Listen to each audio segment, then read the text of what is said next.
जी, अस्सलाम वालेकुम। उम्मीद है कि आप तमाम दोस्त खैरियत से होंगे और आज का दिन भी ट्रेडिंग के हवाले से अच्छा गुज़रा होगा। एक अच्छा दिन था आज मार्केट में। ख़ास तौर पर अगर हम सेकंड सेशन की बात करें जो कि 12 बजे के बाद का था, तो अच्छे वॉल्यूम जो हैं वो मार्केट में हमें आते हुए नज़र आए। अ, एक सबसे बड़ी खबर जो कि फिच के हवाले से थी, उसने मार्केट को डायरेक्टली और इनडायरेक्टली मुतासिर किया, उस पर इंशाल्लाह आगे चल के बात करते हैं। 1700 पॉइंट्स आज मार्केट ने ऐड किए।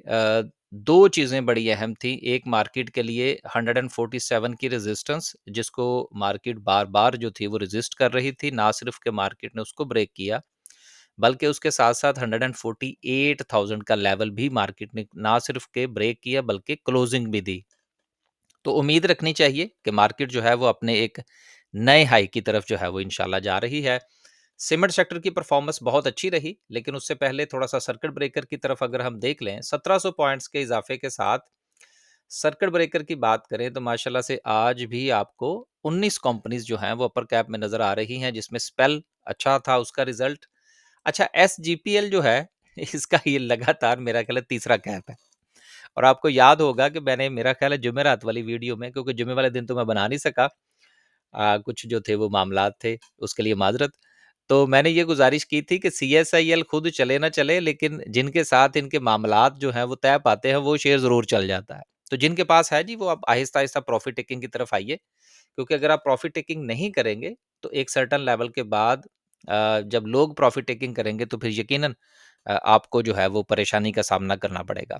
अब देखें जिस तरह से आईटी सेक्टर में परफ़ॉर्मेंस अच्छी रही 2-3 सेशन से, तो आज जो थी वो उसमें प्रॉफ़िट टेकिंग थी। तो जिन लोगों ने प्रॉफिट टेकिंग नहीं की होगी वो यकीनन यकीनन परेशानी का शिकार होंगे। तो ट्रेडिंग पॉइंट ऑफ व्यू से जिस वक्त आप शेयर को खरीदें तो साथ साथ प्रॉफिट टेकिंग जरूर किया करें। आगे चलते हैं जी, मजीद बात करते हैं। जो सेक्टर वाइज परफॉर्मेंस है वो आज क्या रही। उसमें बैंकों ने लीड किया, उसके साथ सीमेंट सेक्टर ने लीड किया। अब देखिए हम लकी को कीप कर रहे थे ना फ्राइडे वाले दिन से, तो आज हमने लकी के एग्जिट लेवल जो थे वो दोस्तों के साथ शेयर कर दिए कि भाई जिसने जहां जहां प्रॉफिट टेकिंग, क्योंकि अपनी अपनी कीपिंग कैपेसिटी होती है ना। कुछ लोग समझते हैं कि जी हमें 2% का प्रॉफिट मिल गया तो इनफ है। कुछ कहते हैं नहीं जी, अगर मार्केट के साथ-साथ शेयर चल रहा है तो हमें भी साथ-साथ कुछ जो है वो आहिस्ता-आहिस्ता प्रॉफिट टेकिंग करनी चाहिए। तो अपनी-अपनी स्ट्रैटेजी जो है वो होती है, लेकिन उसके मुताबिक प्रॉफिट टेकिंग ज़रूर करनी चाहिए। चाहे आप 100 में से 10 शेयर बेचें, बेचें ज़रूर। सेक्टर वाइज बात करते हैं। कमर्शियल बैंक 637 पॉइंट्स के साथ सर-ए-फ़हरिस्त हैं। दूसरे नंबर पर अगर हम बात करें तो सीमेंट सेक्टर की परफॉर्मेंस है, उसके बाद ऑयल एंड गैस है, उसकी भी 1-2 खबरें थी जिसने जो है वो मार्केट को मुतासिर किया। उसमें ओजीडीसी की जो है वो डायरेक्टली झलमगसी का जो इनकी एक्सप्लोरेशन थी, उसको इन्होंने लिंक किया है एसएसजीसी के नेटवर्क के साथ। तो उस खबर का इम्पैक्ट जो है वो ना सिर्फ कि ओजीडीसी पर आया, बल्कि उसके साथ-साथ पोल पर भी उसका इम्पैक्ट होगा। देन सीमेंट सेक्टर के साथ इसकी क्या सिचुएशन थी कि सीमेंट सेक्टर में हमें क्यों परफॉर्मेंस नज़र आई, उसके लिए फिच की रिपोर्ट की है जो खबर है उसको इंशाल्लाह डिस्कस करेंगे। इसके साथ आगे चलें तो 1-2 खबरें हैं जिनका जो है वो शामिल करना ज़रूरी है। पहला जो है वो पीआरएल का रिज़ल्ट है, जिसमें इसके जो लॉसेस हैं उसमें इज़ाफ़ा हुआ है। मैंने चंद दिन पहले भी खबर पढ़ी थी जिसमें रिफाइनरी जो है वो शट डाउन की तरफ गई थी। उस दिन भी मैंने आपसे गुज़ारिश की थी कि जो पीएसओ है, ये उसकी ज़ैली कंपनी है। तो अब चूँकि इसके लॉसेस में इज़ाफ़ा हुआ है तो इसका इम्पैक्ट आपको पीएसओ पर भी देखने को मिल सकता है। पोल के हवाले से बात हो गई, ओजीडीसी के हवाले से बात हो गई। क्रिसेंट स्टार इंश्योरेंस जो है ये एसजी पावर के अंदर 38% तक का स्टेक जो है ये इनका टारगेट है। तो इसका मतलब ये हुआ कि एसजी पावर को आपको 2-4 कैप और दिखा सकता है। तो लिहाज़ा जिसके पास है वो प्रॉफ़िट टेकिंग की तैयारी करें। अब दूसरी तरफ मैं और बात करता चलूँ। अब बहुत सारे लोग ये सोचेंगे कि जी हम इसको फटाफट जाके खरीद लें।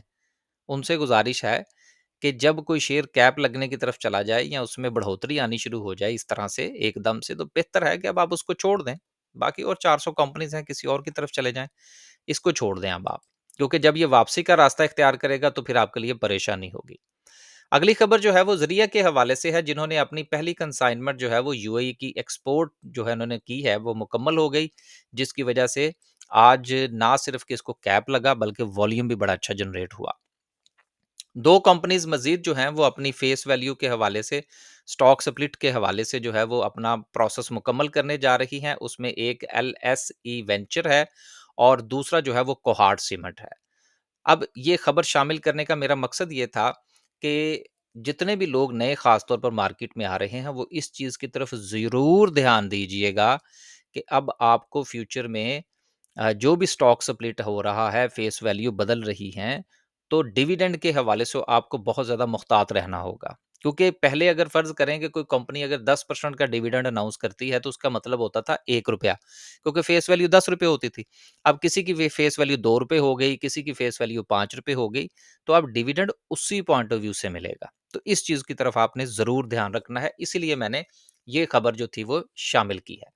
आखिरी खबर जो है, जो कि सबसे इम्पोर्टेंट है, वो फिच की रिपोर्ट है।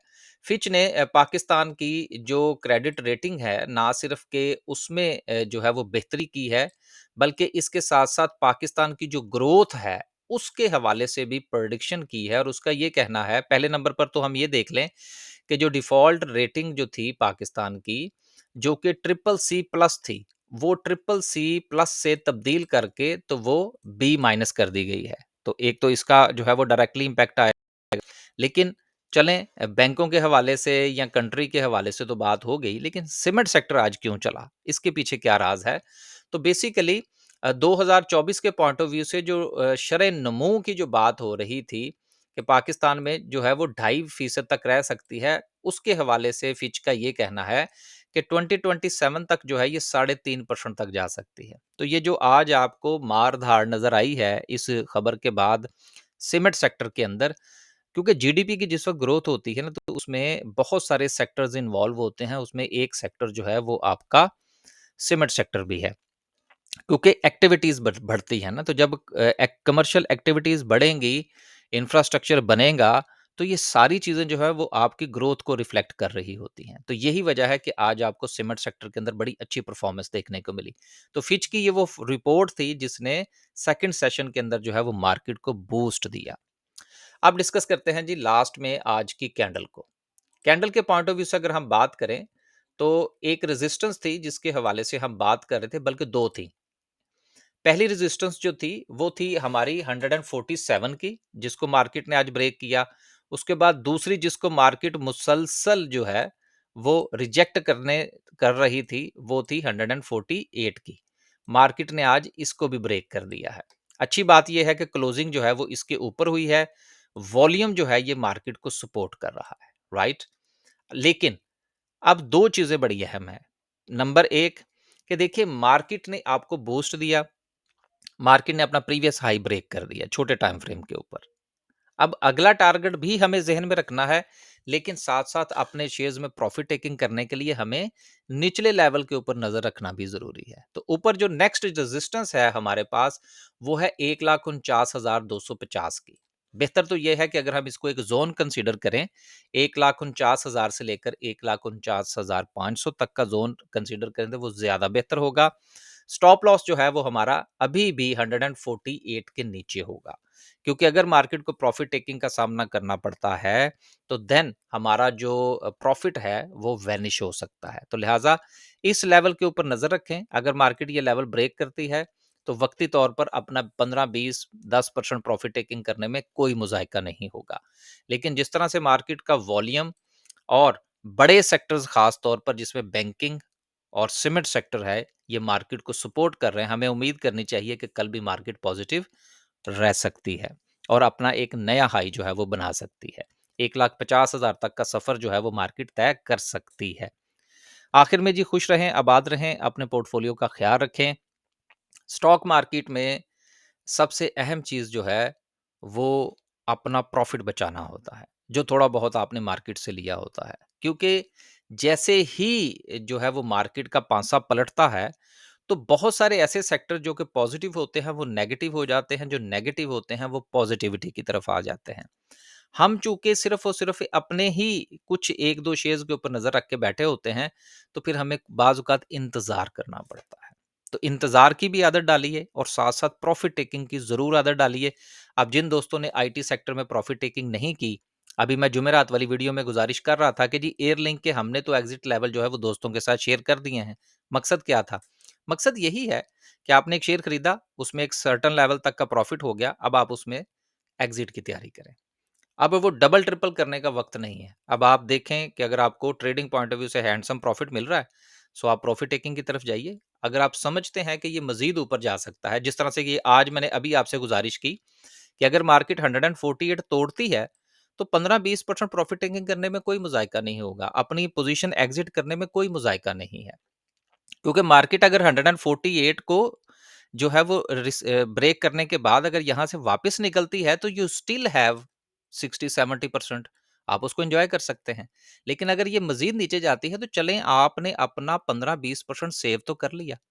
मार्केट की मूवमेंट में अपने आप को सेव करना सीखें, तो फिर इंशाल्लाह जो है वो प्रॉफिटेबिलिटी बढ़ती चली जाएगी। बस जी, आखिर में सिर्फ ये गुजारिश, अगर आप हमारी कोई सर्विस ज्वाइन करना चाहते हैं, अपना पोर्टफोलियो डिस्कस करना चाहते हैं या स्टॉक मार्केट में अकाउंट ओपन करवाना चाहते हैं, तो तमाम तफसीलात जो हैं वो आपको वीडियो की डिस्क्रिप्शन में मिल जाएंगी। इजाज़त दीजिए जी, अल्लाह हाफिज़।